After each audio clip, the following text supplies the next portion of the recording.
I kinda wanna be friends with Kate.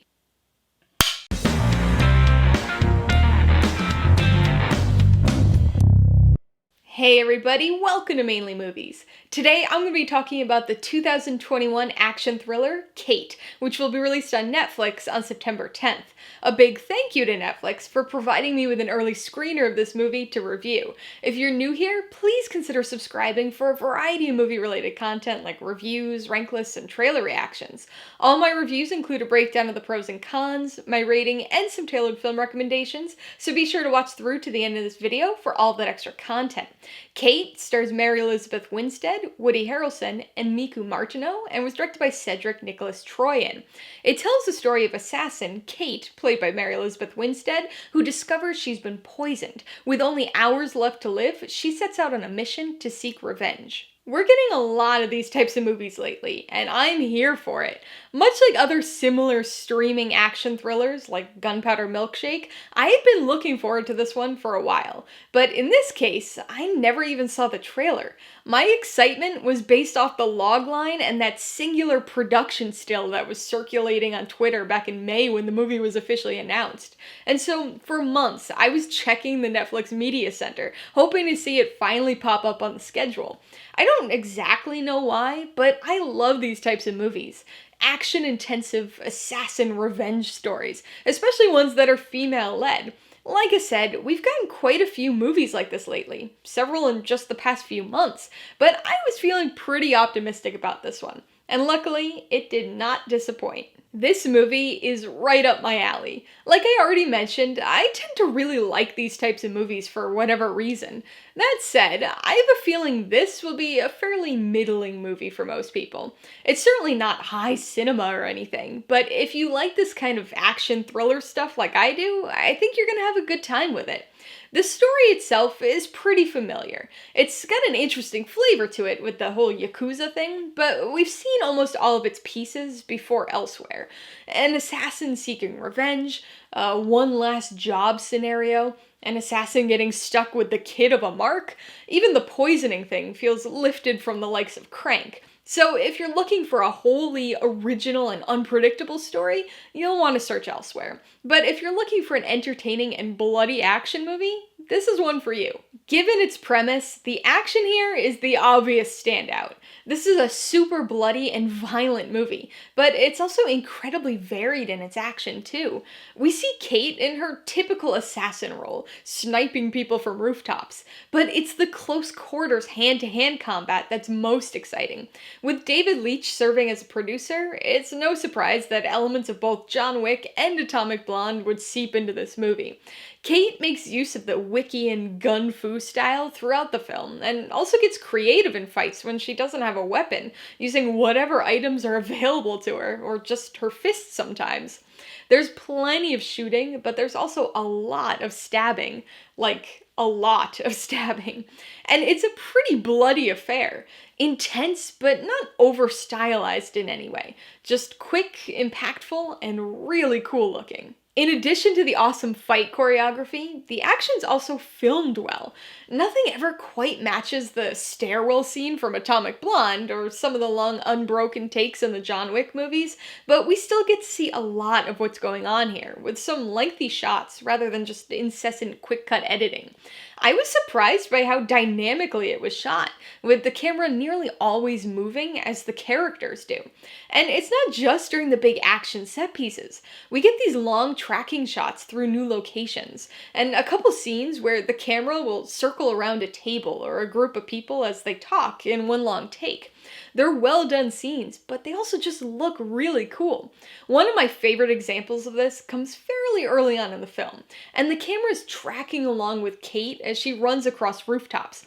But it's night, and she's backlit by these big advertising displays. So we have all these bright neon colors with her running as a shadowy silhouette in front of them.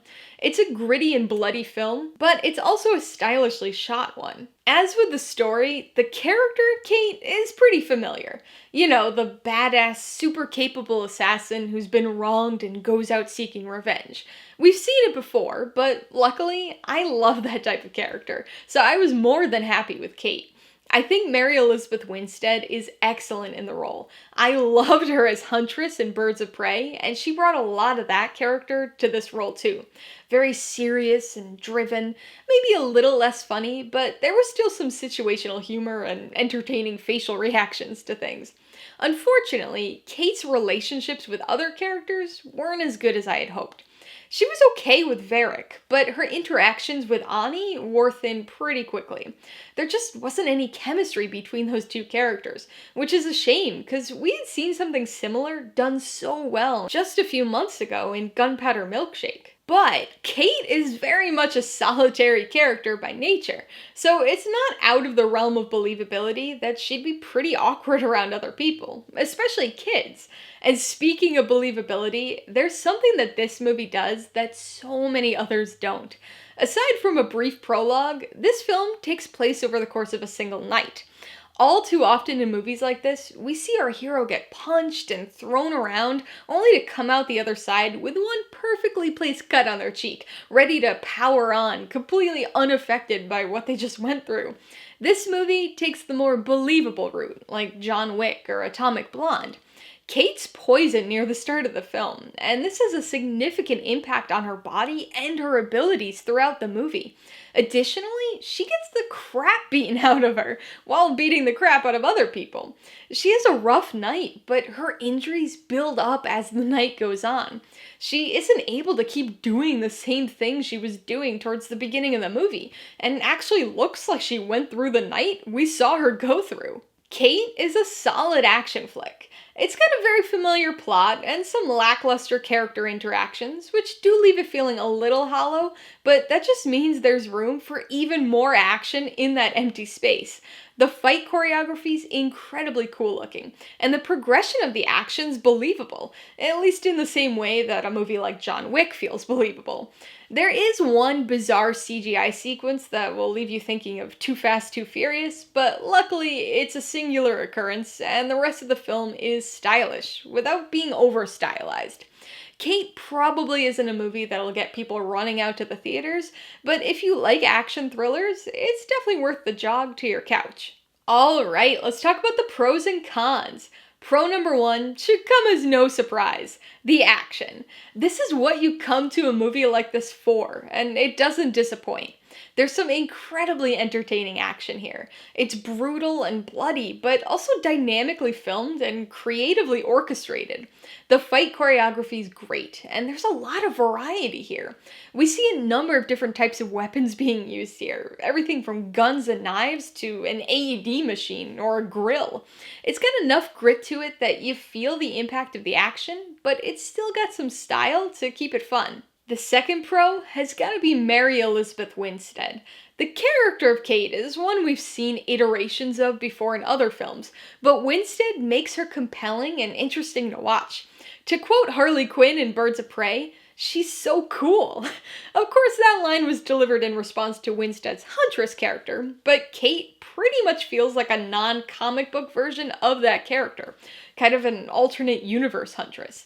Not only is she capable and completely badass, but she's also not perfect, and definitely has a rough night to say the least. And so we get this progression, physically and mentally, of this character over the course of the night, and Winstead does a great job of delivering that believably. On the con side, the biggest issue is probably the relationship between Kate and Ani. It's a very familiar sort of plot setup, but one that definitely had some potential.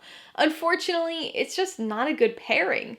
There are some moments that are okay, but for the most part, there's just no chemistry there. And so I was just looking forward to the moments where the two of them weren't together in a scene. Their interactions don't ruin it, but they definitely dragged it down for me. Con number two is incredibly small, but incredibly bad, so I have to mention it. The CGI car. There's a brief car chase towards the beginning of the movie, and it looks like something out of an early 2000s movie. It has that weird animated video game look to it that the street racing scenes in the first few Fast and Furious movies had. It's obviously a budget-related thing, but it's rough, and I was surprised by how much of that scene they included in the trailer. Like I said, it's early on in the movie, so it had me a little nervous, but luckily it's an isolated incident action, and there's nothing like that anyplace else in the movie. Before I give you my rating and recommendations, I want to remind you that if you're interested in buying any of the films I mentioned today, I do have affiliate links for all of them in the description below. I get a small commission from anything you buy using one of my links, so I'd really appreciate it if you'd use them if you're in the market for any of these movies. I'm gonna give Kate 3.5 out of 5 paws. Its story may be a bit predictable, but this is one bloody, action-packed ride that's sure to satisfy anybody looking for some great fight choreography. I would recommend Kate to most fans of action movies. It'll probably seem familiar and might not be anybody's favorite movie, but it's got plenty of things for action lovers to enjoy. If you like the John Wick films, Atomic Blonde, or anything like that where you've got an assassin or spy who's been wronged and is out for revenge, you're probably going to enjoy this, even if you can predict where things will go. If you liked Kate, I would recommend Gunpowder Milkshake. This is another recent Netflix action thriller that focuses on a spy seeking revenge, with a kid in tote. Karen Gillan stars in that one, and it's a much more stylized and humor-filled film than this is. If this poison killer idea sounds interesting to you, you've got to check out Crank. It's got a very similar premise and stars Jason Statham as a hitman who needs to keep his adrenaline levels up or else he'll succumb to his poison. And if you really liked Mary Elizabeth Winstead in this role, you should watch Birds of Prey. She has a much smaller role in that film, but a very similar one, playing Huntress, a deadly assassin out for revenge. Alright, a couple questions for you guys. Number 1, have you seen Kate? If so, what'd you think of it? And number 2, what's your favorite movie about a poisoned character? Be sure to leave your answers in the comments below so we can get a discussion going. Alright, so if you got some enjoyment, insight, or information out of this review, I'd appreciate it if you'd hit that like button. And if you haven't done so already, please hit subscribe while you're at it to see more videos like this. Till next time, this has been Alyssa with Mainly Movies, the way life should be.